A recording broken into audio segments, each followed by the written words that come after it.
Assalamualaikum warahmatullahi wabarakatuh.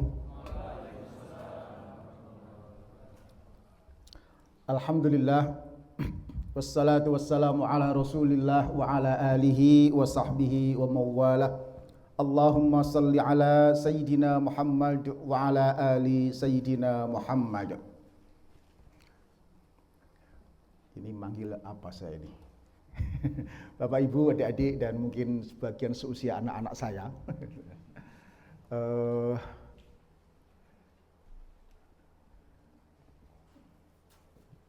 Agak berbeda dengan yang lain, barangkali saya akan lebih banyak memancing dengan sharing, dengan discussion ya. Karena sebetulnya saya juga bukan ulama atau ahli agama lulusan IAIN atau pesantren. Saya itu alumni teknik elektro. Jadi Gajah Mada, jurusan teknologi dakwah. Jadi rada angel jurusan yang satu ini. Karena itu sering saya menyampaikan ingatan dari Khalifah Ali, undur maqala wala tangdur mangqala. Perhatikan apa yang dikatakan, jangan melihat siapa yang mengatakan.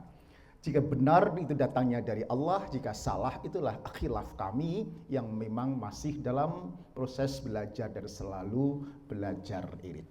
Jadi latar belakang saya justru banyak di grup Jawa Pos, di teknologi percetakan bioetanol, pabrik kertas dan macam-macam, kira-kira begitu.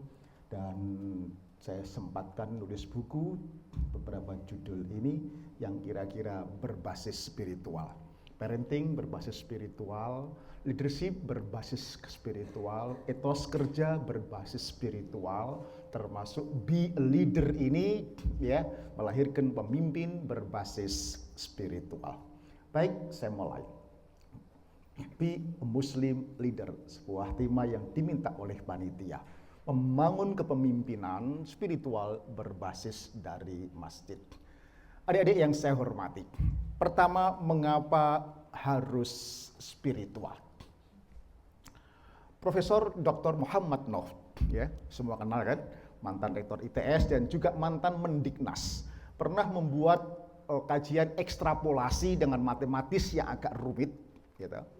Dia mengatakan bahwa kompleksitas tantangan kehidupan ini ya, ke depan larinya seperti deret ukur, tetapi kemampuan capacity building SDM kita untuk menghadapi tantangan itu berjalan timik-timik seperti deret hitung. Ya, jadi masalahnya deret ukur ininya, kompetensinya deret hitung. Sehingga ada kesenjangan yang cukup tajam antara tantangan di satu sisi dengan kompetensi di sisi yang lain. Makanya kemudian kalau ini terjadi kesenjangan terus, banyak umat ini akan terjadi depresi, stres.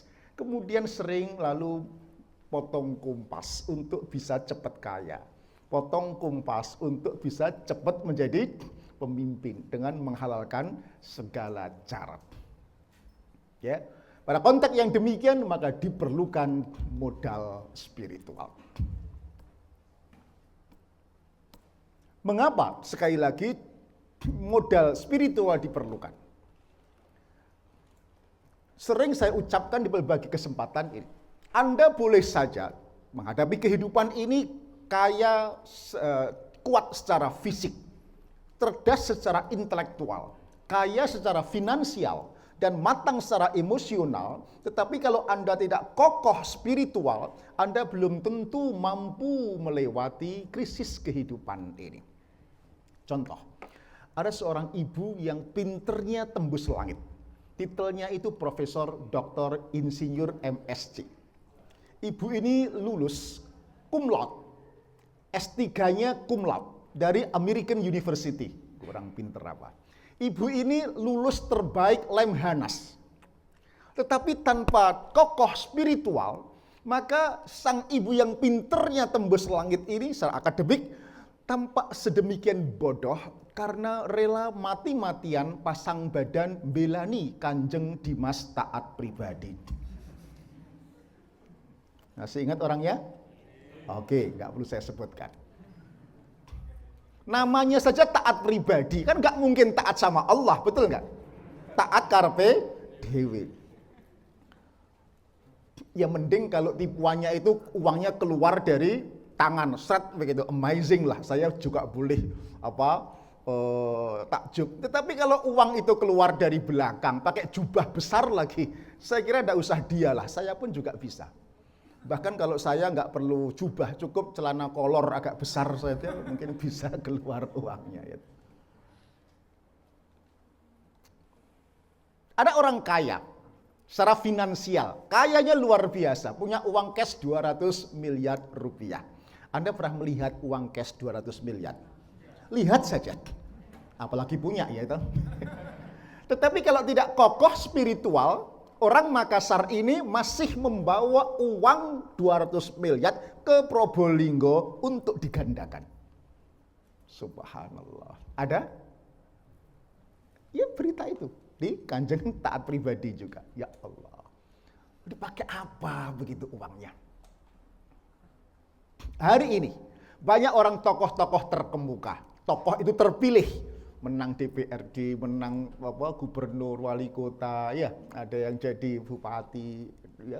Itu terpilih, kan berarti hebat kan, keren. Tetapi kata KPK, 60% di antara mereka berurusan dengan KPK dan pidana. Pertanyaannya, apakah mereka bodoh? Apakah mereka kuper? Tidak. Bahkan di antara mereka ada yang guru besar teladan 2 kali di ITB. Orang pinter apa coba. Kita masuk ITB aja susahnya minta ampun, betul. Ada yang bisa masuk nggak bisa keluar. Jadi mahasiswa abadi di sana. Ini guru besarnya teladan lagi. Masih kesandung urusan mafia migas. Ya. Masih ingat orangnya? Kira-kira 2 tahun yang lalu. Ya, dicari. Ada, ya mafia migas. Nah, artinya apa? Sekali lagi, Anda boleh kuat secara fisik, kokoh cerdas secara intelektual, tetapi tidak kokoh spiritual, belum dijamin Anda mampu melewati krisis kehidupan ini. Oleh karena itu maka perlu ada percepatan lahirnya pemuda yang berkualifikasi pemimpin.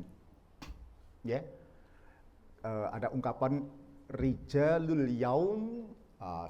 Subhanul Yaum Rijalul Ghad. Pemuda hari ini adalah pemimpin hari esok. Kenapa pemimpin yang kualifikasinya terpanggil melakukan perbaikan di lingkungan sosialnya? Ya, bukan hanya soleh untuk dirinya, tetapi harus kualifikasi muslih. Kenapa? Bab kesenjangan ini kalau dibiarkan, muncullah berbagai macam, ada yang misalnya provokasi, ada yang misalnya kemudian kerusuhan-kerusuhan, ada kemudian muncul radikalisme, ya. Dan saya kira radikalisme itu bukan karena faktor agama. Ya. Kalau sekarang ada di mana-mana tuduhan radikalisme dan intoleran yang kemudian agak dialamatkan kepada Islam, saya kira ini alamat yang tidak tepat. Mengapa? Ya, banyak agama yang lain dalam sejarah juga pernah ada radikalisme, betul? Gak usah jauh-jauh komunisme, ya ada radikal, tambah nemen, ulama dibacok dimasukkan ke lubang buaya, betul? Ya, di Thailand ada Buddha yang radikal, tahu? Ya, kemudian muncul Rohingya itu, ya. Kemudian di Irlandia, Ireland, ya ada Irna, Kristen yang radikal, ya 25 tahun yang lalu, mungkin ada yang belum lahir gitu. Di sana sering ada provokasi di kota Belfast. Saya pernah menyusur naik bus dari Irlandia Selatan ke Irlandia Utara, Belfast, kemudian saya terbang ke Manchester sama Pak Dahlan lihat markasnya Manchester United gitu. Masuk gak ngerti bola ya delok-delok lah saya bilang gitu baru pulang ke Indonesia. Itu juga ada Irlandia garis keras namanya radikalisme ada di. Jadi agama apapun pernah radikal. Artinya radikalisme tidak bisa dilekatkan kepada agama, tetapi itu karena persoalan ketidakadilan ekonomi, hukum, sosial, politik yang melahirkan radikalisme dari agama manapun. Nah, karena di Indonesia mayoritas muslim, ya jangan salahkan kalau yang itu akhirnya kelompok muslim. Tapi masalahnya bukan kemuslimannya, masalahnya adalah ketimpangan yang tadi ya, antara persoalan yang ruwet satu sisi, ekonomi juga begitu, yang dan lain sebagainya juga begitu. Nah, kembali. Oleh karena itu diperlukan lahirnya pemimpin-pemimpin yang muslihun. Ya, bukan hanya salih untuk dirinya sendiri. Kenapa yang saya sebut ini? Karena Allah berfirman dalam surat Hud ayat 117, "Wa ma kana rabbuka liyuhlikal qura bidzulmin wa ahluha muslihun."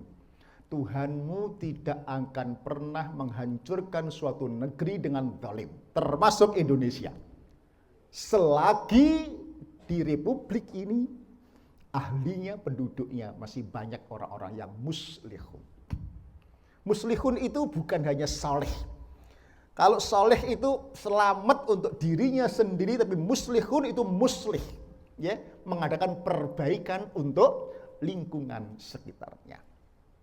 Oleh karena itu maka sekali lagi makna pemimpin di sini bukan mesti pemimpin, mohon maaf Mas MC, tetapi meskipun akhwat ya mempunyai kualifikasi leader. Artinya apapun jabatan ya akhwat nanti ya, ibu rumah tangga, ibu PKK atau apapun itu mempunyai keterpanggilan untuk beramar ma'ruf nahi mungkar. Kalau semua kita ini orang-orang muslihun, Allah jamin negeri ini tidak akan dihancurkan dengan cara yang zalim. Kira-kira begitu. Nah, kembali. Mengapa sekali lagi harus makna spiritual? Mestinya kan tadi judulnya Muslim Leader. Spiritual barangkali sebuah kata yang lebih pada protes, ya. Protes terhadap kecenderungan kita berislam itu hanya aspek ritual. Ya, mengabaikan sisi spiritual. Ini diteliti oleh dua orang guru besar dari George Washington University. Namanya di bawah ini, bisa ada search nanti, bisa ada browsing. Judul penelitiannya adalah ini, How Islamic Are Islamic Countries. Kemudian dia menyusun an Islamicity Index, ya, indeks keislaman ekonomik, ya, yang di ranking dari 208 negara. Jadi metodenya adalah dari Al-Quran dan Hadis diambil value, nilai-nilai Islam. Ya, bahwa Islam itu profesional, Islam itu jujur, Islam itu bersih, Islam itu ngantri, Islam itu integritas, Islam itu menghormati tetangga, Islam itu toleran, ya. Diambil semua. Lalu dipakai untuk memotret 208 negara. Negara mana yang paling islami pada praktek kehidupan sehari-harinya. Nah, yang menarik ternyata yang terbaik ranking 1 adalah Selandia Baru, nomor 2 Luxembourg, nomor 3 Ireland, nomor 4 Iceland, nomor 5 Denmark. Berikutnya Sweden. Indonesia nanti kok gak nongol-nongol. Indonesia ranking 105. Timur Tengah 90 ke atas, Malaysia yang agak terbaik ranking 35. Artinya apa? Meskipun negara ini berpenduduk mayoritas Islam, tetapi pada praktek kehidupan sosialnya jauh dari nilai-nilai Islam. Kesimpulannya, umat Islam termasuk di Indonesia lebih suka dengan semarak ibadah ritual untuk kepuasan individual, ya, tetapi jauh dari dimensi spiritual untuk kemaslahatan sosial. Jadi untuk ritual itu nggak ada yang mengalahkan orang Islam di Indonesia. Ya, contoh sholat tertib, ya, umroh itu setiap tahun dilakoni, dijadwalkan. Ya, haji itu juga antri 20 tahun dienteni, betul? Puasa ini masih belum 2 minggu, ya, mbak-mbak, ibu-ibu itu kulkasnya sudah penuh duluan, gitu. Mas-mas juga begitu, wah sudah mulai kemana-mana kupluan, ya, sobone mejitan, sandalan, celonone cingkrang ya. Kemudian kemana-mana sarungan gitu. Kadang lali gak katoan gitu. Kira-kira. Urusan ritual waduh luar biasa. Tapi spiritual sering agak terlupa, terabaikan. Mohon maaf, ini bukan menuduh ya, tetapi penelitian ini sebetulnya hendak membuktikan sabda Rasulullah 15 abad yang lalu. 15 abad yang lalu Rasulullah pernah bersabda, "Kam min qari'il Qur'an wal Qur'anu yal'anuhu." Betapa banyak Anda membaca Al-Qur'an, ritual, tetapi Al-Qur'an malah melaknatnya. Loh, sudah baca kok dilaknat. Artinya apa? Perintah-perintah petunjuk Al-Qur'an tidak dilaksanakan. Padahal Al-Qur'an bukan sekedar bacaan, tetapi Al-Qur'an itu dzalikal kitabu la raiba fih hudal lil, petunjuk bagi orang-orang yang bertakwa. Hadis yang lain. Ya'ti 'alan nasi zamanun sallu wa la yusallun. Akan datang suatu zaman di mana kalian salat. Ritual, tetapi hakikatnya tidaklah salat. Kenapa? Salat yang tidak tanha 'anil fasya' wal munkar. Tidak mencegah dari perbuatan keji dan munkar. Salat yang di Al-Ma'un dikritik, fawailul lil musallin, celaka bagi orang-orang yang salat. Itu yang ini.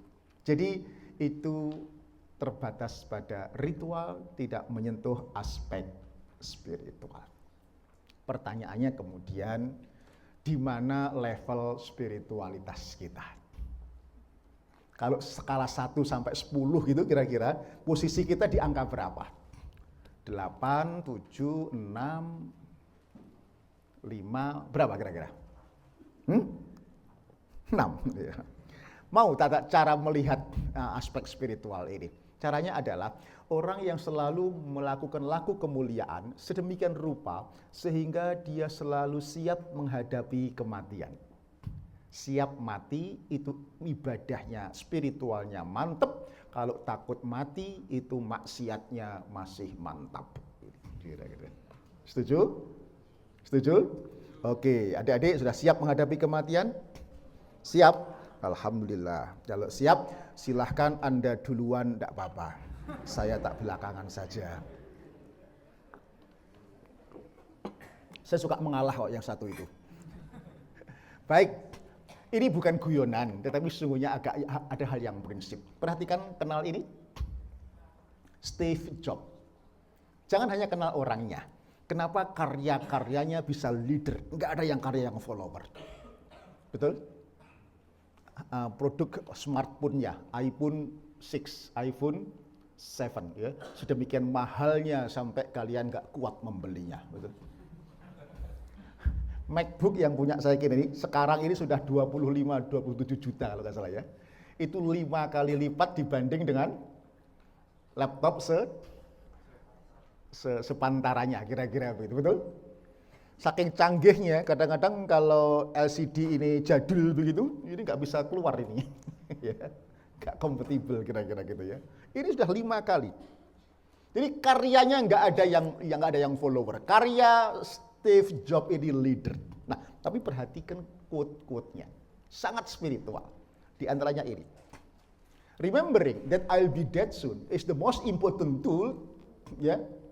I've ever encountered to help me the big choice in my life. Ingat bahwa saya akan segera mati, kata dia. Itu alat yang penting bagi dia untuk mengcounter, mengingatkan akan pilihan-pilihan penting dalam kehidupan ini agar tidak terjebak kepada pilihan-pilihan yang pernik. Kita anak muda ini seringkali sibuk for nothing. Mari maksud saya? Kita sewibuk, tapi ya kuliah gak lulus, IP-nya ya kemelut begitu. Bukan cum laude ya, IP-nya ya kemelut, terus ngapain aja sibuk gitu loh. Itu karena sibuknya for nothing, bukan untuk urusan-urusan yang prinsip, tetapi terjebak kepada urusan-urusan pernik. Agak mirip dengan itu, perhatikan. If today were the last day in my life, jika hari ini hari terakhir bagi kehidupan saya, ya, jika seandainya saya tahu besok akan mati, maka dia akan mengevaluasi pekerjaan ini go or no go. Ya. Itu ukurannya kalau besok mati, ya, pekerjaan agenda saya ini bisa dipertanggungjawabkan di hadapan Tuhan atau enggak? Kira-kira begitu. Sayang dia belum dapat hidayah dari Allah. Padahal karyanya luar biasa, betul? Saya ikut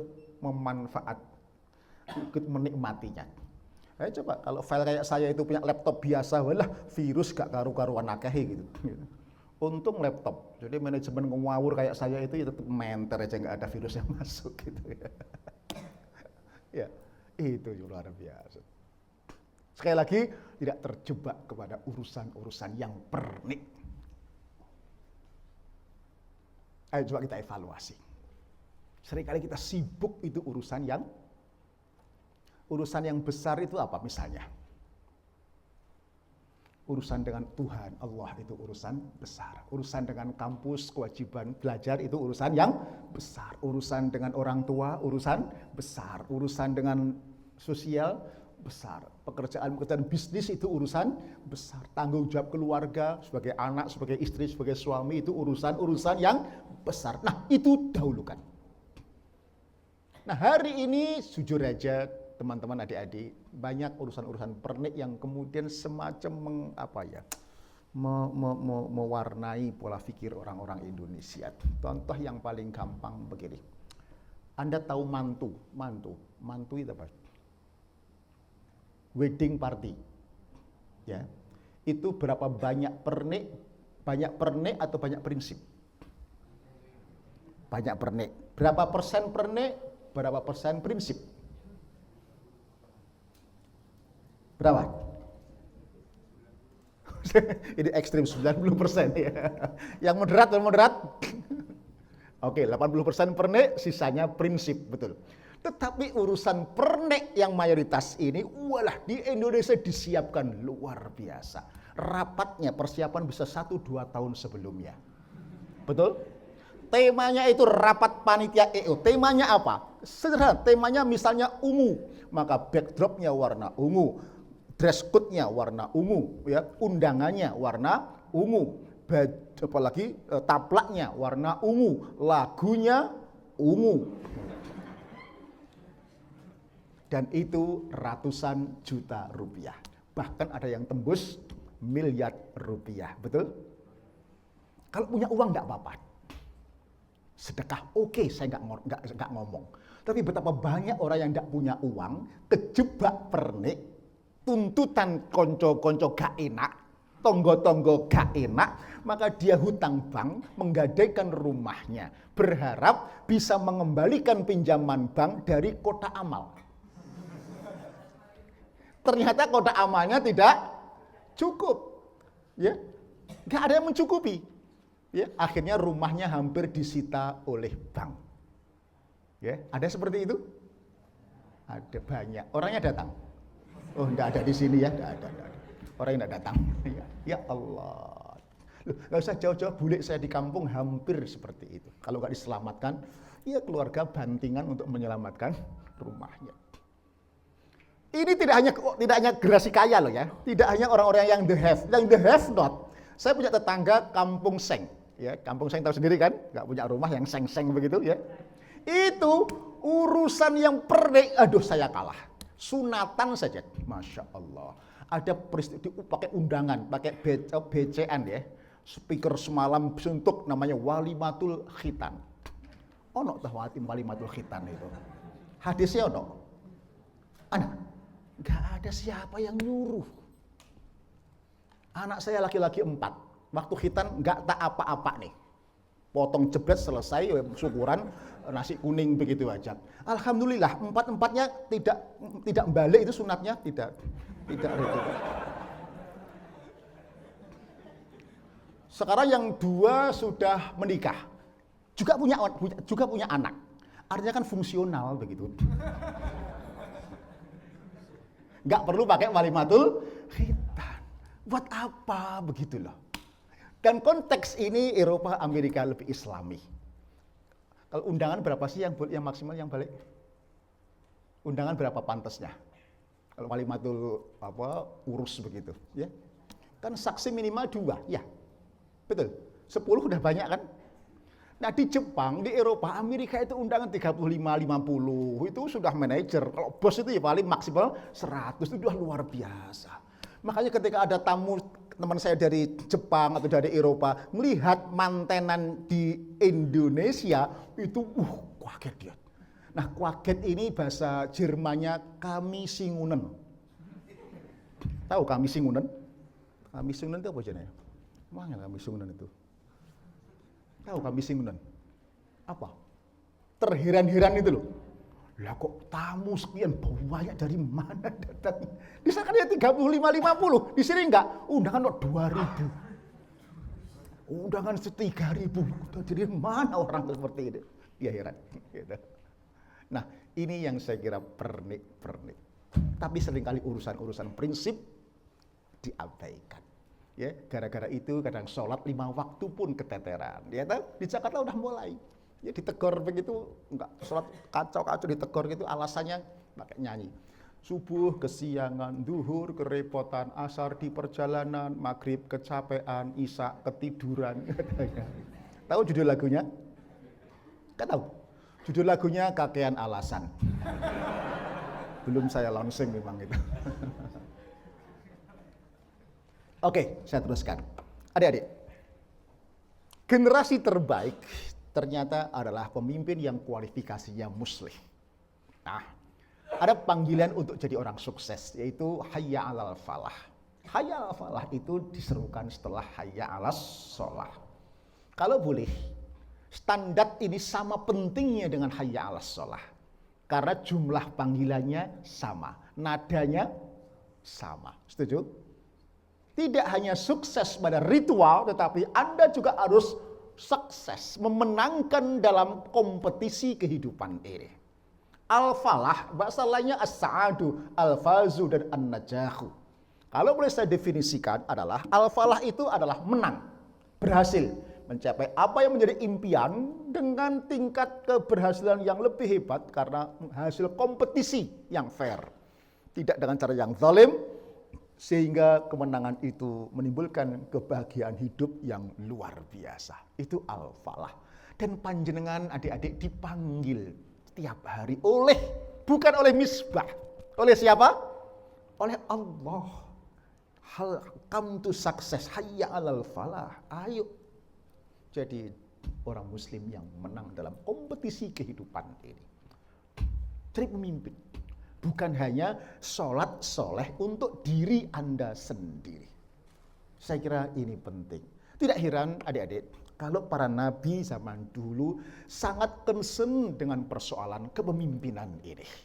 Dalam surah ini, 2124, silahkan kalau mau dibuka-buka. Ketika Nabiullah Ibrahim misalnya, dilantik oleh Allah, setelah lolos dengan berbagai kalimat ujian, wa idzibtala Ibrahim rabbuhu bikalimatin fa'atammahun. Tatkala Ibrahim lolos uji dengan berbagai perintah, maka Allah berfirman, inni ja'iluka linnasi imama. Aku jadikan engkau pemimpin seluruh umat manusia. Apa jawab Ibrahim? Bukan alhamdulillah, terima kasih ya Allah, bukan. Tetapi dijawab dengan qala wa min dzurriyyati, anak cucu keturunanku ya Allah. Jadikan pemimpin juga.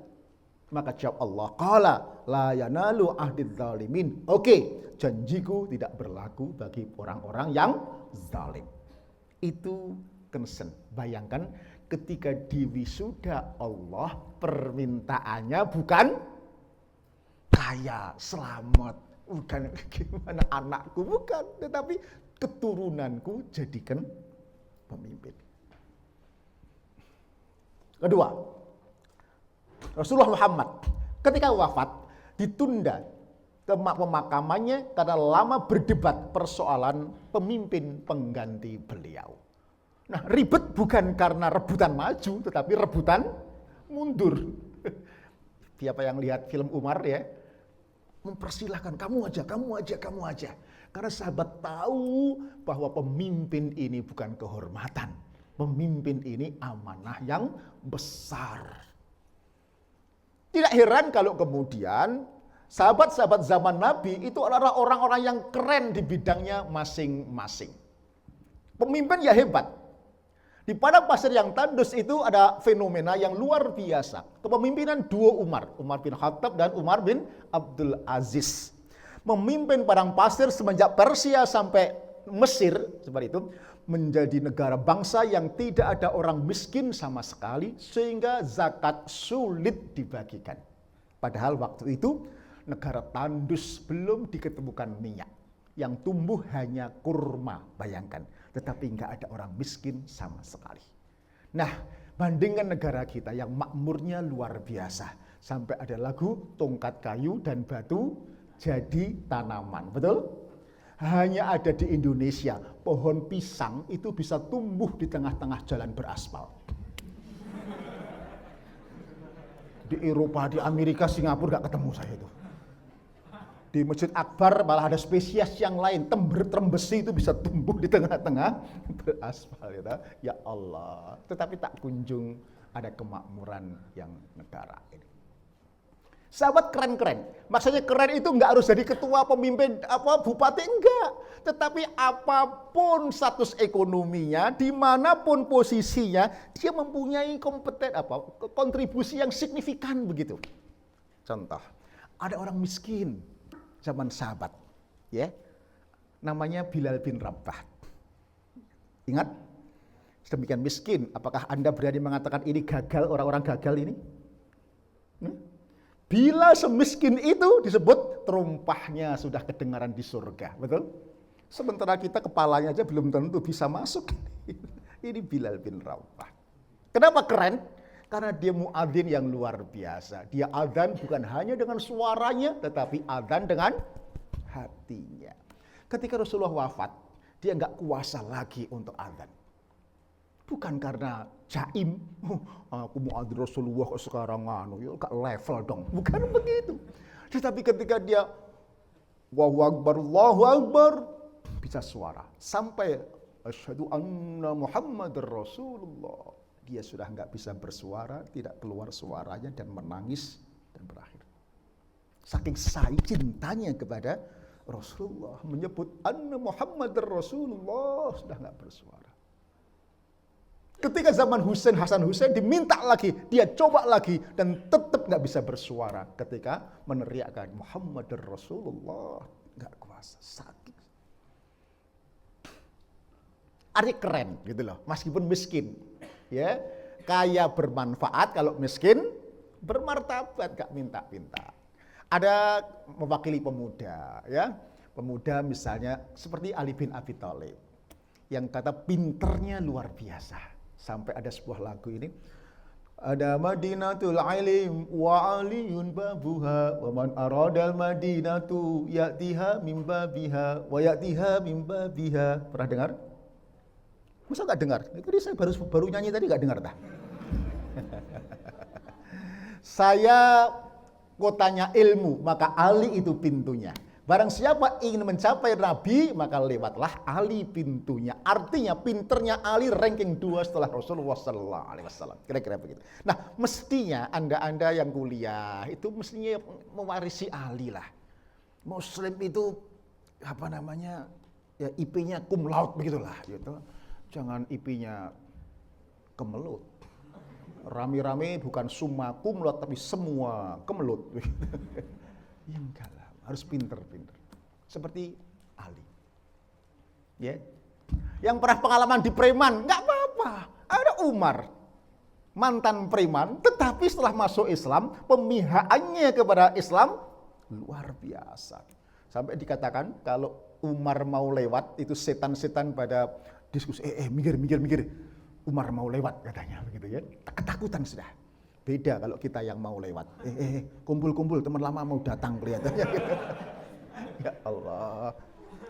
Nah, artinya adik-adik, para sahabat itu keren. Keren. Artinya ada ilmuwan, ada orang saudagar yang kaya raya, ada mantan preman. Tetapi semuanya itu sekali lagi menjadi pribadi yang muslih. Ya.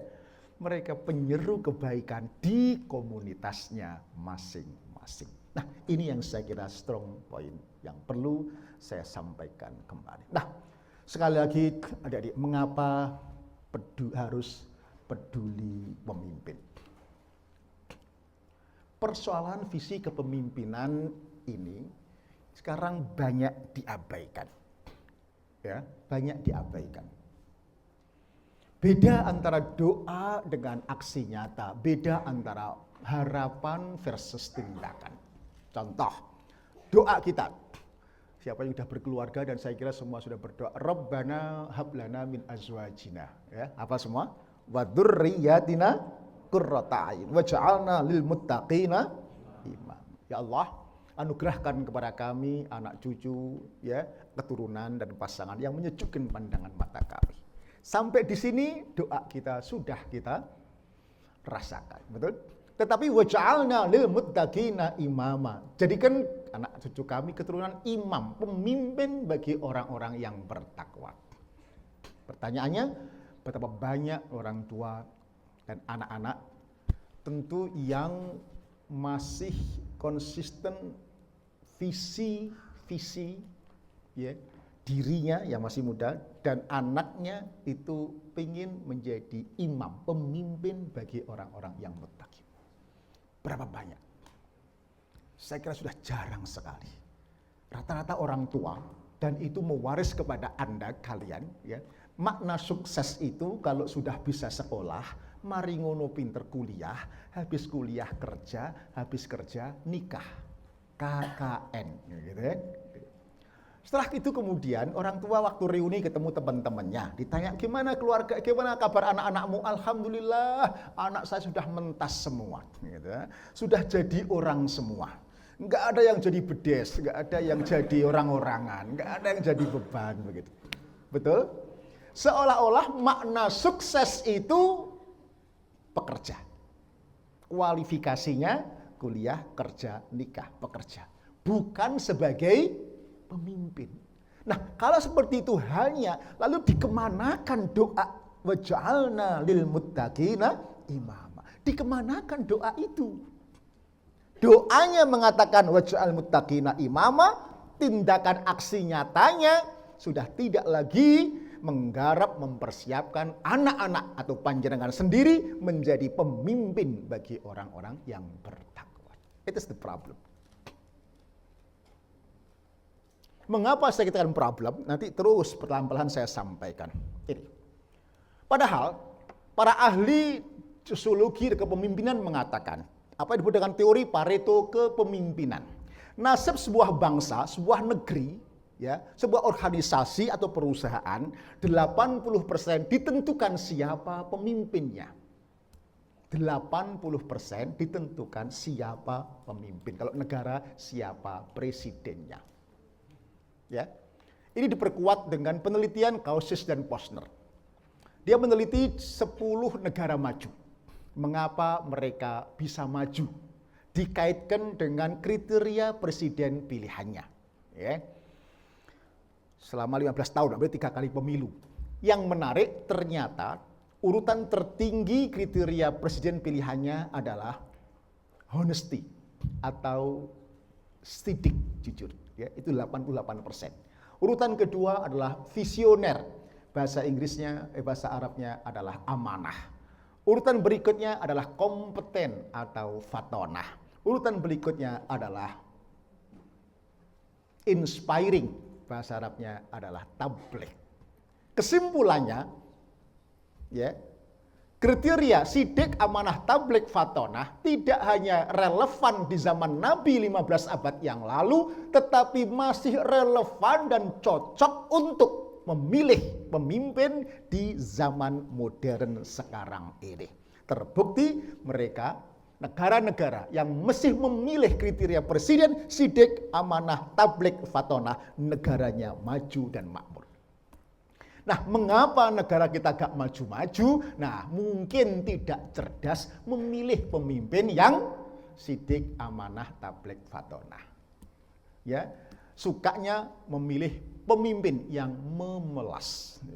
Bukan itu, yang memelas. Dulu ketika Bu Mega belum ngetop, ya nggak terkenal, tiba-tiba naik daun, ya digandrungi, dikenal oleh banyak orang. Mengapa? Karena memelas. Waktu itu dibully oleh Pak Harto, betul? Berikutnya ada Jenderal Letjen Purnawirawan SBY, masih ingat ya? Tiba-tiba semula gak terkenal, tiba-tiba naik daun tiung sampai memimpin Indonesia 2 periode. Mengapa? Memelas, karena dibully oleh Bu Mega, ya. Masih ada ingat? Iya, ini masih ada. Berikutnya ada kandidat dari Solo, ya, kemudian terkenal, tiung, ya, memelas karena juga dibully dari gubernur di Jateng waktu itu, ya, pernah dibully, fitnah PKI, atau memang ya dari sononya wajahnya sudah agak memelas begitu. Jadi yang memelas begitu cocok untuk Indonesia, ya. Tetapi seringkali gak amanah. Ketika ditegur, loh kenapa kok gak amanah? Jawabannya, iya, ternyata lebih sulit lebih mudah pegang aminah ketimbang amanah. Ya Allah. Oke, pentingnya pemimpin. Sering saya pakai teori persamaan dan pertidaksamaan dalam bahasa matematika untuk melihat, ya, Pulau Kalimantan. Perbedaan signifikan di Pulau Kalimantan. Masih ingat satu pulau itu? Persamaannya adalah secara antropologis. Kira-kira nenek moyangnya adalah orang-orang yang sama, sak pulau itu, setuju? Sehingga genetiknya, DNA-nya kira-kira plus minus sama. Setuju? Yang kedua,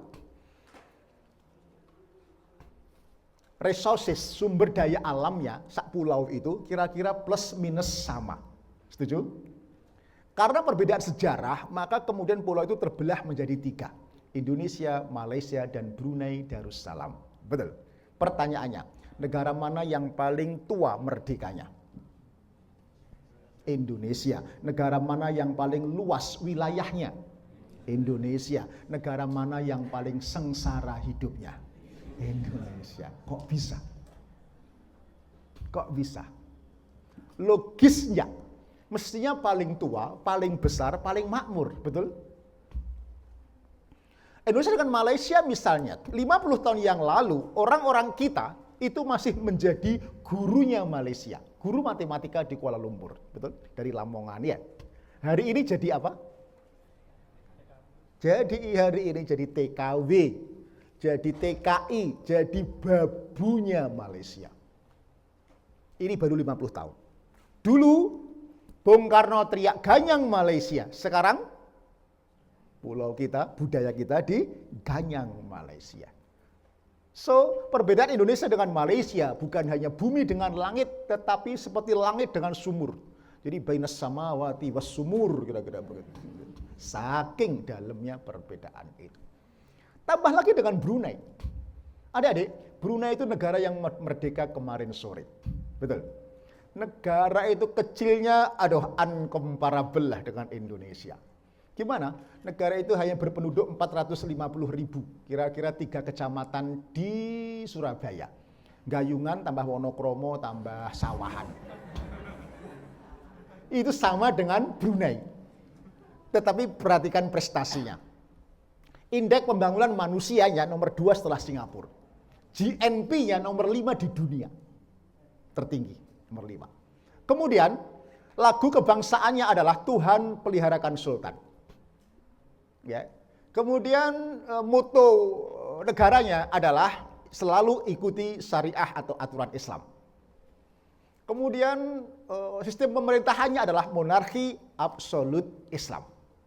Ketika meneriakkan itu, dia ditegur oleh Amerika, kira-kira begitu.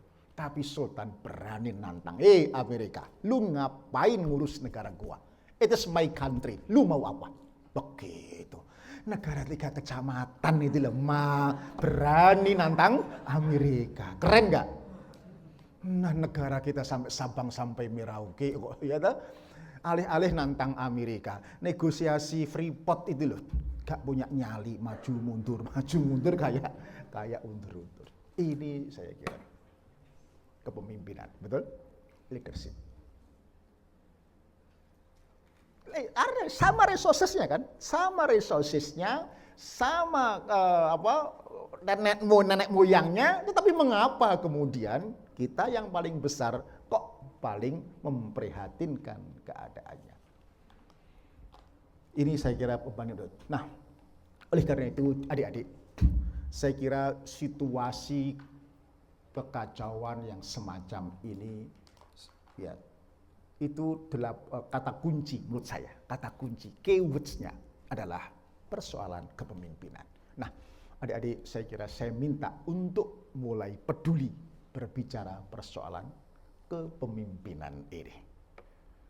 Kata kunci saya adalah jika kita, umat Islam, tidak peduli urusan pemimpin, maka jangan salahkan siapa-siapa kalau kelak kita dipimpin oleh politisi yang tidak peduli kepada urusan umat Islam. Logis nggak kira-kira?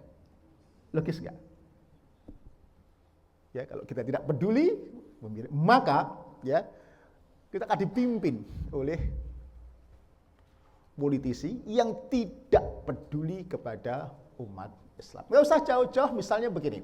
Dari pilkada ke pilkada, dari pemilu ke pemilu, kita selalu disodorkan dengan pasangan calon, yang satu pasangan calon itu ranggenah, sisanya rapatek genah. Anda pilih mana? Rapatek genah kan? Akibatnya hasil tatanannya negara ya rapatek genah kabeh. Saya jujur saja, aduh gimana sih beliau-beliau ini. Misalnya kasus EKTP. Ya, ngikutin. EKTP itu kalau komisi atau anulah 10% ngono ya loro ati tapi gak nemen-nemen lah. Lah ini enggak 50%, 2,3 triliun dipakai bancaan, Masya Allah. Sampai 2,3 triliun tahu. Mungkin nolnya aja bingung, nolnya berapa? Mikir. Dipakai bancaan. Ya Allah. Sementara kita yang sudah membayar pajak, beli rumah kena pajak pembeli 5%, penjual 5%, betul. Bayar PBB, mobil ya masuk itu pokoknya biaya masuknya mahalnya minta ampun, betul. Tiap bulan bayarnya, tiap tahun bayarnya juga nggak boleh telat. Itu masih saya uber lagi pakai tax amnesty. Piye ngono. Sementara duit kuning kono dipakai bancaan, ya Allah. Apakah salah kalau kemudian masyarakat ini menggerutu dan dapat protes terhadap kehidupan yang semacam itu? Nggak peduli kepada urusan orang-orang yang Muslim. Nah, baik, adik-adik, kebangkitan masjid, saya kira ya, yang sekarang ini luar biasa, betul, gerakan sholat subuh, ya, kajian-kajian, dan saya appreciate dengan kelompok KAF ini ya, Pemuda Hijrah Surabaya. Wanita tak bisik-bisik tadi, Mas, antum bisa mengumpulkan sekian ini, ya, jempol 4, kalau ada jempol 8 lah itu, karena cuma 4 ya, untuk kalian. Oleh karena itu pertahankan. Apa maksudnya? Digarap, diopeni yang baik, ya. Kalau cari penceramah jangan asal-asalan, yang kira-kira memberikan motivasi masa depan yang baik untuk anak-anak muda, ya, sehingga pulang dari sini merasa ada tambahan semangat, wawasan, ya, dan kebaikan, sehingga dia tertarik untuk datang berikutnya. Sulit loh untuk mengumpulkan sekian ini, betul enggak? Di saat orang sudah sangat egois dengan urusan smartphone-nya sendiri. Sehingga banyak anak sekarang saya curiga nanti yang besar bukan kepalanya, yang besar jempolnya. Gitu. Ya kadang-kadang tidak hanya anak-anak, tapi orang-orang dewasa juga ada, ya, juga banyak. Ada seorang ibu-ibu di kampung saya juga begitu. Wah, hobinya ini. Agak lebay. Jadi misalnya anaknya di kos-kosan, anak cewek di kos-kosan. Nak, sudah kuliah nak, ini baru pulang kuliah, dia bilang gitu. Sudah makan nak, barusan makan. Sudah sholat nak, ini baru ruku, katanya begitu. Ruku iso jawab. Sing lebay iki mamae apa?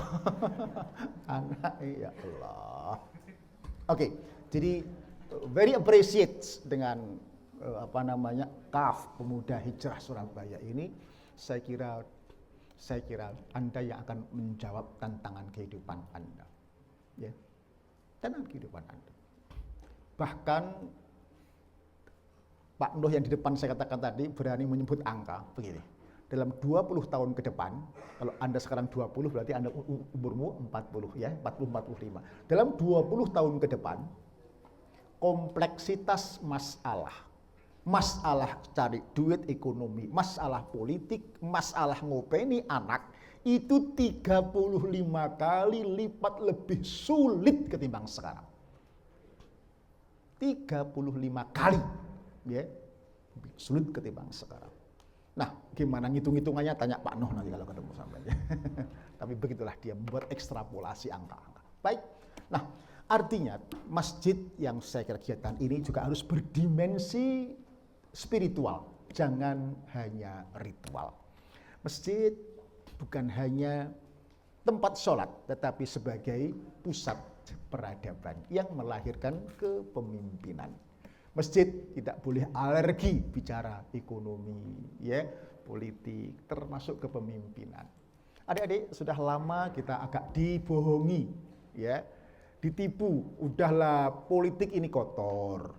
Masjid ini kan suci, ulama-ulama itu suci, mulia. Nggak usah bicara politik, kan begitu. Nah ini nggak bisa. Dalam sistem negara demokrasi, pemimpin itu lahir dari politik.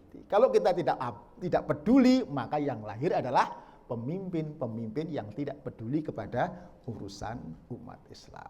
Yang betul paradigmanya harus dibalik. Karena urusan pemimpin ini penting, dan karena pemimpin di negara Indonesia ini harus lahir dari partai politik, maka ulama harus bicara persoalan politik dan kepemimpinan juga. Begitu yang betul. Ya, begitu yang betul. Karena urusan harga daging, harga lombok itu urusan politik. Ya, urusan kemudian narkoba yang merajalela itu urusan politik, gitu loh. Urusan bagaimana neokomunisme bangkit itu politik, gitu loh. Jangan kemudian dipisah-pisahkan. Nah, sekali lagi jika tidak maka sekali lagi dari pilkada dan pilkada kita disodori pasangan calon, yang satunya ranggenah, satunya rapate genah tadi. Nah, ini kok pengajian mau politik? Tidak, saya bukan jurkam dari sebuah partai tertentu. Maksud saya ini sebetulnya sederhana. Islam memanggil Anda untuk jadi pemimpin level apa saja.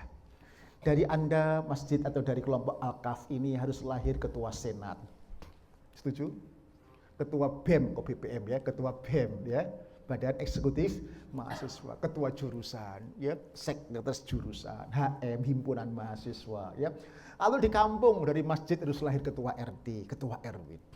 Bicara menahan gerakan neokomunisme, itu RT yang paling tahu, paling duluan, betul? Ya.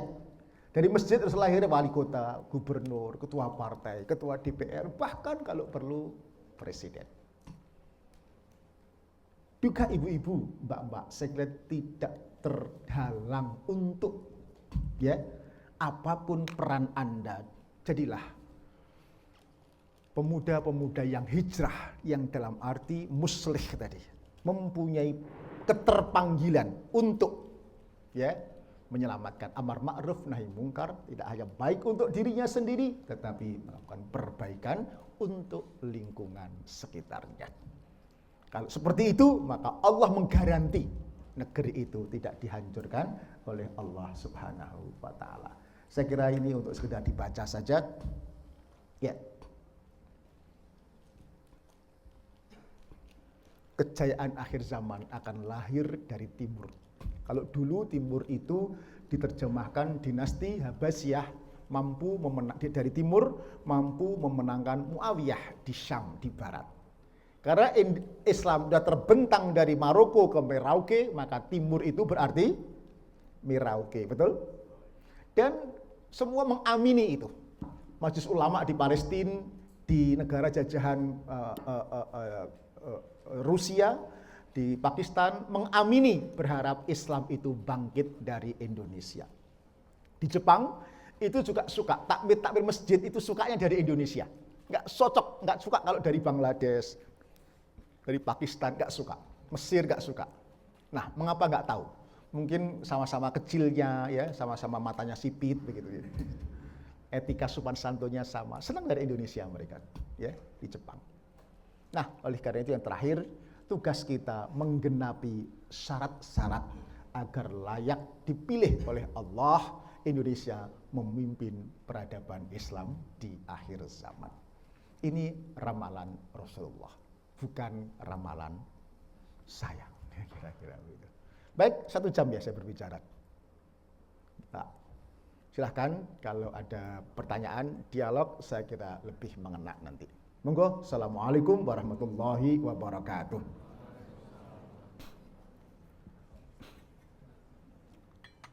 Monggo, silakan.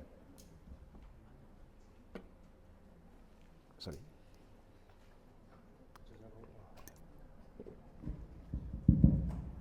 Jazakallah khair Ustaz Misbahul Huda atas usianya. Oke, untuk sesi yang berikutnya adalah sesi tanya jawab. Untuk yang hafal sudah dibagikan kertas untuk bertanya. Sambil menunggu yang hafal mungkin dibagikan sambil menulis, bisa dimulai dari ikhwan. Mungkin ada pertanyaan bisa langsung itu nanti langsung bicara aja. Mau bertanya?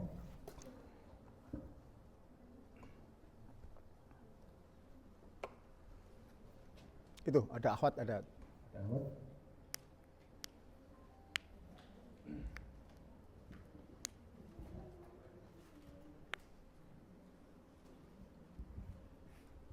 Yang ikhwan kayaknya sudah jelas semua ya. Sudah siap memimpin ini.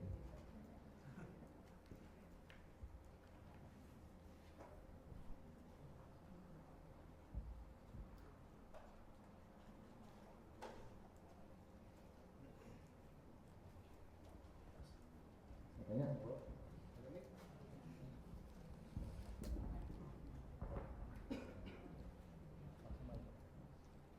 Assalamualaikum warahmatullahi wabarakatuh. Waalaikumsalam warahmatullahi wabarakatuh. Saya Rehan Dira, saya dari Kodimo. Saya mau tanya, strategi dakwah yang bagaimana yang akan harus saya lakukan apabila saya menjadi pemimpin di sekolah saya, di mana sekolah saya itu Islam itu minoritas, Pak. Dan mayoritasnya kebanyakan Kristen, Katolik, dan Buddha.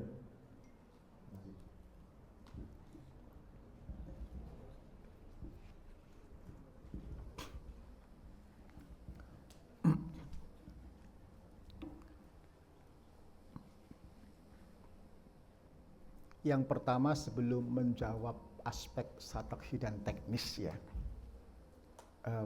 perlu saya ingatkan kepada teman-teman yang yang pemuda hijrah ini ya. Pertama saya ingatkan bahwa jalan dakwah dan perjuangan itu mestinya berat dan penuh dengan rintangan. Setuju?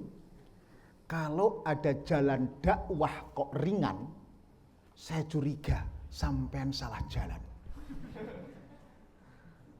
Ya, itu bukan jalan dakwah, tapi jalan ke KPK mungkin gitu. Gitu. Sugih ke wenak gitu, copet gitu ya. Wah, itu jalan-jalan itu KPK itu jurusannya gitu. Satu. Yang kedua, Mas siapa namanya tadi? Rehan. Ada 2 patah kata nasihat Ustadz YM. Ketika saya ingin melakukan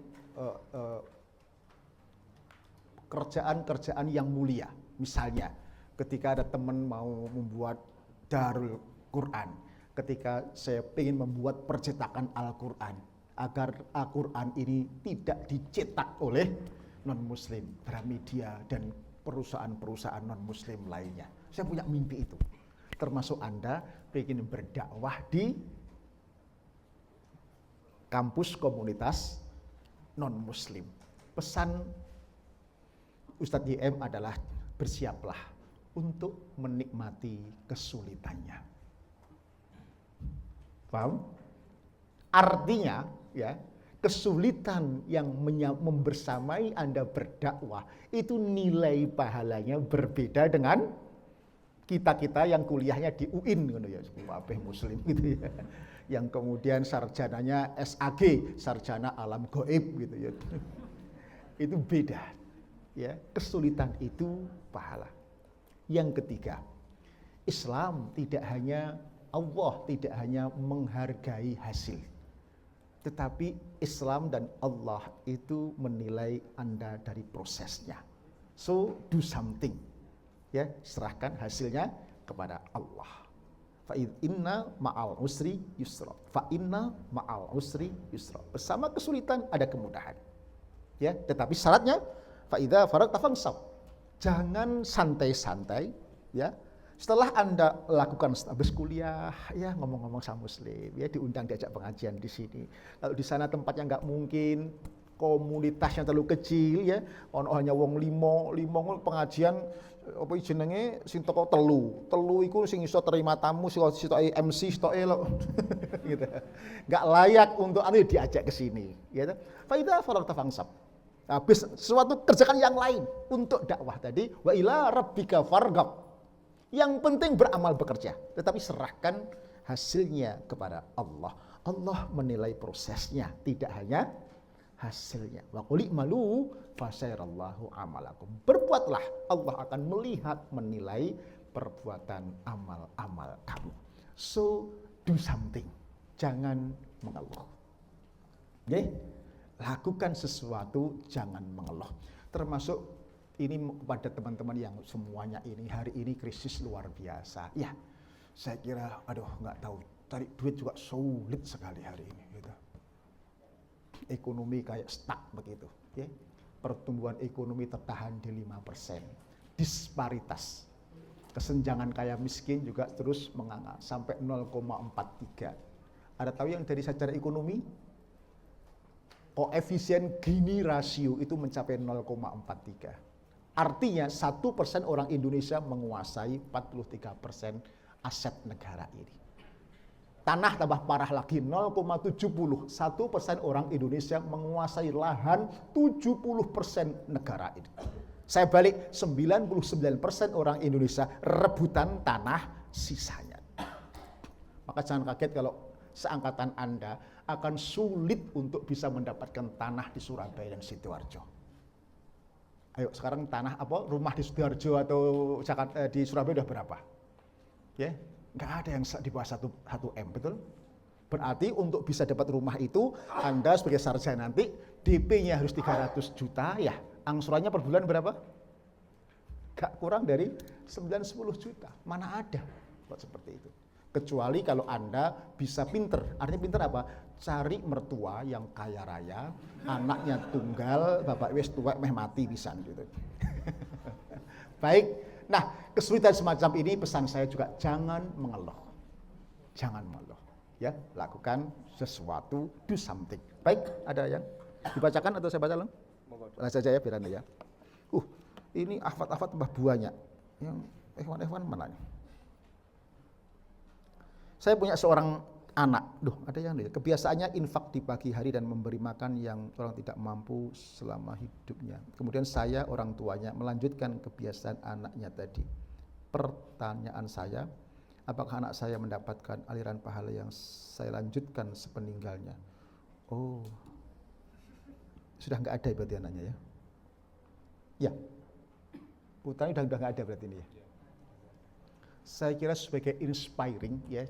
Anak, ya masing-masing punya pahalanya, dia punya pahala, si ibu yang melanjutkan amaliyahnya juga berpahala ya, tetapi melanjutkan kebaikan, spirit ya, kan artinya, misalnya begini, saya ceramah, Anda melaksanakan, dapat pahala nggak? Dapat ya, bahkan mungkin saya nggak ngomong, tetapi saya do something, kemudian Anda terinspirasi, sama kan? Sama, ya, saya kira sama ya, tetap inspirasi yang lahir dari seorang anak yang rutin berinfak. Tapi saya juga terinspirasi, jujur ya. Kalau mau hilang bencana banyak-banyaklah infak. Dan saya termasuk orang yang belum apa? Sudah, tapi belum bisa rutin untuk bisa infak harian. Ya. Yang saya beberapa sih banyak, tapi sebenarnya bulanan begitu. Yang harian ini tampaknya memang harus istiqomah kita lakukan, dan itu saya masih sulit. Ya. Saya kira ini hal yang baik yang mesti kita coba lakukan. Baik, agak panjang. Kenapa? Bagaimana sikap kita sebagai anak perempuan, saudari, dalam rumah tangga terhadap ayah, kakak laki-laki, ipar laki-laki yang zalim terhadap ibu dan istrinya.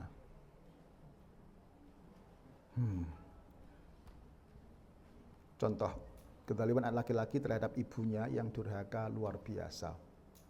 Suami yang zalim terhadap istrinya, yang tidak menafkahi, melindungi dan mengayomi istrinya, baik melindungi dari lingkungan luar maupun dari anaknya yang durhaka kepadanya.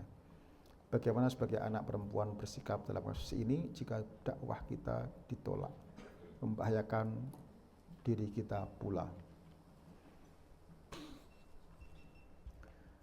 Ada hambatan, kendala ketika akhwat menyampaikan langsung karena posisinya sebagai anak ya perempuan dan ditolak ya. Maka jika mendapati semacam itu, pesan saya prinsip pinjem mulut. Tahu pinjem mulut ya? Ya, pinjem mulut atau pinjem tangan orang lain untuk menyampaikan pesan-pesan yang menurut Anda tidak semestinya tadi. Kepada siapa? Nah, ini Anda yang tahu betanya. Dari keluarga tadi siapa yang suaranya masih didengar? Ya, apakah ayah, apakah kakek, apakah Pak D atau Budi, atau orang-orang yang dianggap berwibawa, tetangga atau ulama, ya, atau mungkin kalau satu keluarga begitu mungkin ada satu siapa, mertua atau siapa yang ditokohkan dan didengar suaranya, bisik-bisik untuk disampaikan itu. Atau kalau ayah kemudian juga mokongin karu-karuan, mungkin pimpinannya, direkturnya, ya. Kamu minta pertemuan khusus untuk, mohon maaf, ini demi kebaikan, bukan mengumbar aib keluarga. Niatkan ini bukan mengumbar aib keluarga, tapi untuk kebaikan keluarga. Tidak apa-apa jika itu memang harus dilakukan. Jadi jangan, memang kalau pakai sendiri seringkali perlawanan ya akan semakin tajam malah. Pesan saya begitu. Karena banyak pendek-pendek aja ya. Bagaimana caranya agar anak muda tetap istiqomah dalam spiritual walaupun banyak rintangan? Pesan saya memang adik-adik, membangun spiritualitas ini nggak bisa ceramah seperti ini. Ini tadi kan hanya inspiring saja. Membangun istiqomah itu harus kita telaten melakukan connectivity. Ya. Connectivity itu nyambung sama Allah. Nyambung sama Allah. Aspek ritualnya harus iya, tetapi juga jangan hanya ritual, tapi juga spiritual. Misalnya 5 waktu pasti, ya, syukur qobliyah sama ba'diyah. Tambah lagi tahajud duha, tambah lagi ya amalan-amalan yaumiyah. Misalnya apa itu, doa pagi sore itu? Ya, misalnya itu. Dan itu ya. Tetapi juga tidak hanya itu, ketika Anda belajar berkarya, kehidupan ini kok sulit begitu. Nah, coba ini connectingkan dengan Allah. Misalnya, mas-mas yang sudah cukup umur gitu, mau nikah kok gak laku-laku. Di tempat saya namanya L5, liku-liku laki-laki yang gak laku-laku. Lolo begitu ya. Nah, mungkin perlu connecting dengan Allah. Ya, waduh, apa mungkin saya ini sudah waktunya nikah, udah kebelet nikah, tapi belum kerja. Mana mungkin ada yang mau gitu. Jangan bicara enggak mungkin. Ya, kalau Allah mau, idza arada syai'an ayyakula lahu kun fayakun. Kalau Allah berkenan, enggak ada yang tidak mungkin. Betul? Termasuk tadi, belajar sulit, cari ekonomi sulit, jangan mengeluh. Kenapa? Anda punya Allah. Allah tidak pernah menjanjikan hidup ini, langit ini biru terus tanpa mendung. Allah tak pernah menjanjikan jalan sukses itu lempeng tanpa kelokan dan tanjakan. Yang Allah janjikan bersama kesulitan ada kemudahan. Inna ma'al usri yusra. Fa inna ma'al usri yusra. Setiap ada kesulitan ada kemudahan. Ada penyakit, ada obat. Ada masalah, pasti Allah menyediakan solusi. Yakin itu. Nah, bagi adik-adik yang suka mengeluh, ya, mengeluh itu nggak boleh. Tidak akan menyelesaikan masalah. Bagi adik-adik yang suka mengeluh, ada baiknya belajar dari cicak. Tahu cicak? Cicak itu makanannya apa? Nyamuk. Sulit nggak hidupnya cicak itu? Sulit nggak? Sulit. Nyamuknya terbang, dianya nggak bisa terbang. Sulit kan? Tetapi apakah ada cicak yang suka mengeluh? Nggak denger kan? Apa ada berita mengatakan cicak banyak mati kelaparan?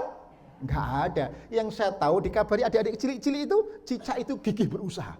Kok tahu? Ini cicak-cicak di dinding diam-diam merayap. Datang seekor nyamuk, hep, lalu ditangkap. Cicak merayap, melompat, menangkap, itu gigihnya usaha cicak. Ketika dia melompat, nyamuknya terbang, dia jatuh dari atap. Sakit enggak kira-kira? Sakit enggak? Sakit, cobaan bohong. Sakit itu. Apakah dia mati? Enggak, paling ekornya hanya putus. Dia mati sampai injek, kapok pun ya dia mati. Artinya adik-adik, cicak saja enggak pernah mengeluh, meskipun makanannya sulit bagi dia. Kalau kita suka mengeluh, malu dong sama cicak. Betul? Makanya jangan mengeluh. Nah, Indonesia ini udaranya udara mengeluh. Negatif. Ya, di Jakarta ada TV isinya mengeluh saja. Di Surabaya ada radio isinya mengeluh saja. Tahu? Tahu? Suara sambat Surabaya. Sambatan. Ini auranya negatif, bukan aura positif yang energizer tadi. Jadi menurut saya adik-adik tadi bagaimana istiqomah, ya sekali lagi ritualnya yes, bukan berarti nggak perlu ya, itu iya, tetapi tidak cukup hanya dengan itu. Spiritualnya ya. Spiritual itu apa? Anda belajar, Anda berbisnis, Anda kuliah, Anda bekerja, jadikan Allah as a hidden stakeholder. Jadi stakeholdernya itu pemangku kepentingan, bukan hanya pemegang saham, karyawan, itu enggak. Stakeholdernya yang hidden adalah Allah Subhanahu wa Ta'ala. Berikut mengenai kepemimpinan. Bagaimana dengan saudara kita yang di HTI? Ya, saya kira tadi saya sampaikan bahwa tuduhan radikalisme dan intoleran itu menurut saya kok salah dialamatkan kepada kelompok-kelompok Islam. Adanya suara yang agak keras radikal mengkritisi ini karena ketidakadilan ya ekonomi maupun politik. Yang ditandai dengan tadi kesenjangan kaya miskin itu disebut dengan ada indeks koefisien Gini rasio tadi, betul? Nah, itu kalau sampai 0,45 itu ancaman chaos. Kata Pak JK, itu yang ngomong JK loh ya, bukan saya ya. Kalau koefisien 0,45 lebih itu ancaman chaos. Tahun krisis 98 ya, itu di Jakarta itu 0,5 koefisien Gini rasionya atau di atas 0,45 pokoknya ya. Itu chaos. Nah, agar tidak chaos, ketimpangan ini mestinya negara hadir untuk mempersempit kesenjangan ini. Ini amanah Undang-Undang Dasar 45. Negara hadir, pasal berapa? 29 ya. Ingat? Masuk sampai lali. Sampai nggak boleh lali, saya yang boleh lali. Nah, negara hadir. Nah, ketika negara hadir untuk menciptakan keadilan, keseimbangan. Jika negara tidak hadir, itu namanya ketidakadilan karena tidak mengemban amanah Undang-Undang Dasar 45, padahal dia sudah memungut pajak yang luar biasa besarnya begitu. Nah, itu yang mestinya persoalan di situ, tidak kemudian salahnya di sini, tetapi yang ditembak adalah HTI. Kalau HTI itu berpersoalan, mestinya nggak sekarang, mulai zaman dia lahir harus Selesaikan. Zaman Pak SBY 2 periode aman-aman aja, nggak ada. Ya, kenapa sekarang baru dituduh? Kegiatan sekarang agak kritis sih, karena memang mungkin negaranya ya korupnya agak luar biasa kan begitu kira-kira. Kalau nggak nemen-nemen lah juga Pak itu. Ketua HTI itu loh, Ismail Yusanto, teman saya kuliah. Orangnya juga lembut, lemah lembut. Dia geologi, saya elektro, satu angkatan ya Pak Kris. Gak kira lah diharap mau kudeta terhadap Presiden Jokowi. Saya setuju sekali dengan Pangap. Ya, ketika di acara Kompas TV itu disinyalir ada kudeta Jokowi, dia bilang kudeta Jokowi. Jujur saya tersinggung dengan ucapannya itu. Kena. Saya orang Muslim. Ya, negeri ini dibeli, dibangun, direbut dengan darah para syuhada. Suruh belajar sejarah yang ngerti sejarah itu. Belum ada NKRI, NU Muhammadiyah itu sudah membeli negara ini dengan darah para ulama, para syuhada. Mana mungkin Islam mau? Kalau sekarang agak keras, itu ada persoalan yang ketidakadilan tadi, kira-kira begitu. Jadi menurut saya agak lebay kalau kemudian HTI diperkarakan. Ya beberapa saya tidak cocok dengan HTI, tetapi tidak berarti harus dibegitukan, kira-kira begitu. Baik, melihat kondisi Indonesia. Indonesia bukan negara Islam. Jadi bagaimana Pak, apakah perlu sistem pemerintahan Indonesia dirubah menjadi kesultanan seperti Brunei sehingga kita sudah pasti memilih pemimpin yang Islam? Tidak mudah karena NKRI harga mati. Ya, kalau saya ngomong yang mulu-mulu kan nggak ada artinya. Sekarang yang realistis saja. Ya. Lebih tepat kalau suara-suara Anda nanti atau sekarang nanti adalah kembalikan kepada UUD 45 yang konsekuen. Kemarin ada perubahan amandemen itu, mohon maaf, saya baru saja dapat kuliah dari kemarin Pak Fuad Bawazir, ya mantan Menteri Keuangan, Pak Amin Rais, tokoh-tokoh itu juga merasa kecolongan ketika amandemen itu nggak ngira kalau kejadiannya seperti ini. Termasuk presiden harus orang Indonesia asli. Aslinya itu dicoret. Orang Indonesia tok. Ya, makanya ada yang mengaku anak Tuhan mau menjadi ngotot mau menjadi presiden Republik Indonesia. Karena nggak ada aslinya. Nah, itu mau dikembalikan. Misalnya begitu. Itu lebih realistis ketimbang yang seperti disampaikan tadi. Baik, kebanyakan pemimpin di suatu area itu kalau gak genah, ya orang berapa yang genah. Bagaimana jika orang baik yang memang layak memegang pemimpinan, tidak ingin maju untuk dipilih karena tahu amanah itu berat bertanggung jawabnya. Ya, Pak Dahlan menulis tentang bagaimana strategi SBY 3 kali berturut-turut dijawab kemarin ya, bagaimana menyeleksi orang yang mampu dan mau. Ini ada kuadran-kuadran ya, seperti Mbak tadi, mampu tapi gak mau. Artinya gak mau itu tidak mau menonjolkan diri dan mengajukan diri, harus didesak kira-kira. Ya. Sementara ada orang gak mampu tapi ngotot. Pengen jadi, ada begitu?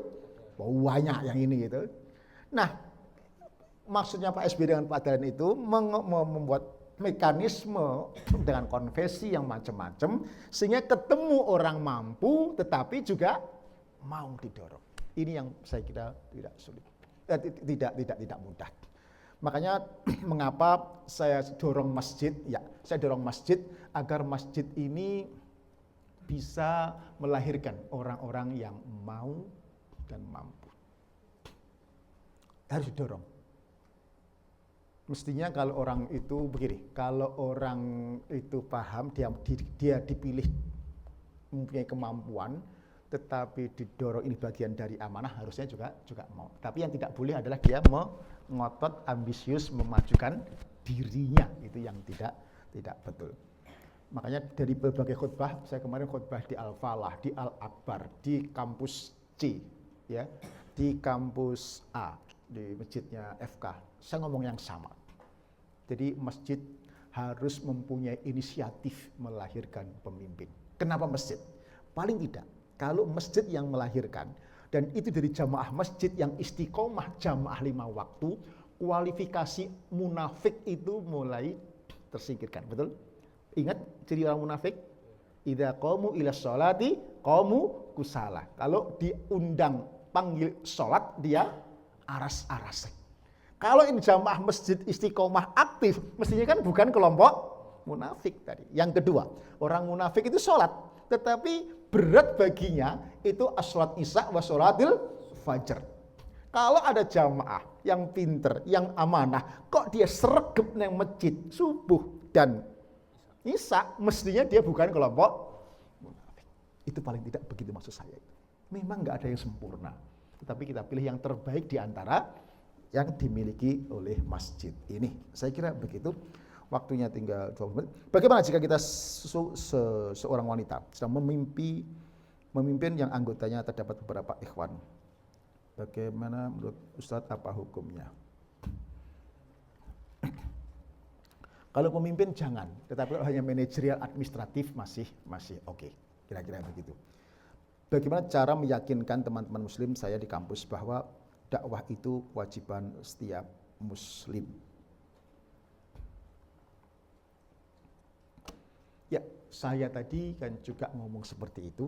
Tinggal kemampuan Anda, apakah panjenengan dengan bahasa yang panjenengan memiliki ngomong-ngomong bahwa itu kewajiban setiap orang muslim untuk muslih, ada perbaikan tadi. Nah, jika tidak mampu untuk berdakwah langsung ke dia, ya diajak saja ya untuk aktivitas semacam ini. Oh iya, menurut saya, pesan saya sebetulnya tadi kan ini hanya pembukaan betapa pentingnya menjadi pemimpin. Bagaimana bekal latihan seorang pemimpin itu saya kira satu materi tersendiri, insya Allah lain waktu. Ya, tapi pesan saya adik-adik, Anda harus jadi aktivis. Anda harus jadi aktivis. Kalau mau sukses jadi pemimpin, ya, nggak usah jauh-jauh saya sendiri. Oke, sebelum saya, Pak Anies Baswedan, tahu ya? Itu dalam ceramahnya mengatakan IP tinggi akademik itu hanya mengantarkan Anda untuk mengetuk pintu lamaran. Paham maksudnya? Sebab kalau Anda sudah perguruan tinggi gak ngetop, IP-nya hanya 2, mengajukan lamaran, itu mesti minggir gitu ya. Tetapi kalau Anda perguruan tingginya keren, ya, IP-nya 3,7, 3,5, kanan, ya, dipanggil, betul? Dipanggil, kemudian saya dipanggil untuk wawancara. Ngetok pintu lamaran, tuk, masuk, selamat pagi, assalamualaikum, sampai disitulah akademik itu. Setelah Anda masuk, wawancara, bagaimana cara Anda menjawab, ya, bagaimana Anda berdialog, bagaimana Anda percaya diri untuk ya mengemban amanah ini, termasuk bagaimana Anda bekerja, itu persoalan aktivitas. Itu related persoalan pengalaman Anda menjadi aktivis pemimpin Anda. Saya juga begitu. Ilmu elektro saya paling kepake aja 5 tahun pertama, gitu. Menjadi supervisor mulai berkurang, tinggal 50%. Jadi manajer tinggal 20%. Jadi direktur sudah lupa semua elektro saya itu. Ya, semuanya menjadi ilmu waktu saya aktivis itu yang ya. Sebaliknya, ada anak buah saya yang pinter akademik tetapi nggak pernah jadi aktivis organisasi, walah parah sekali. Jadi manajer saja kayak ketek diraupi. Unik sekali. Jadi Anda harus jadi aktivis untuk bekal kehidupan yang akan datang. Jangan salahkan siapa-siapa kalau karir Anda tidak pernah memimpin komunitas manajer atau direktur kalau Anda tidak punya jam terbang untuk menjadi aktivis tadi. Nanti lain waktu akan saya sampaikan pengalaman-pengalaman yang semacam itu.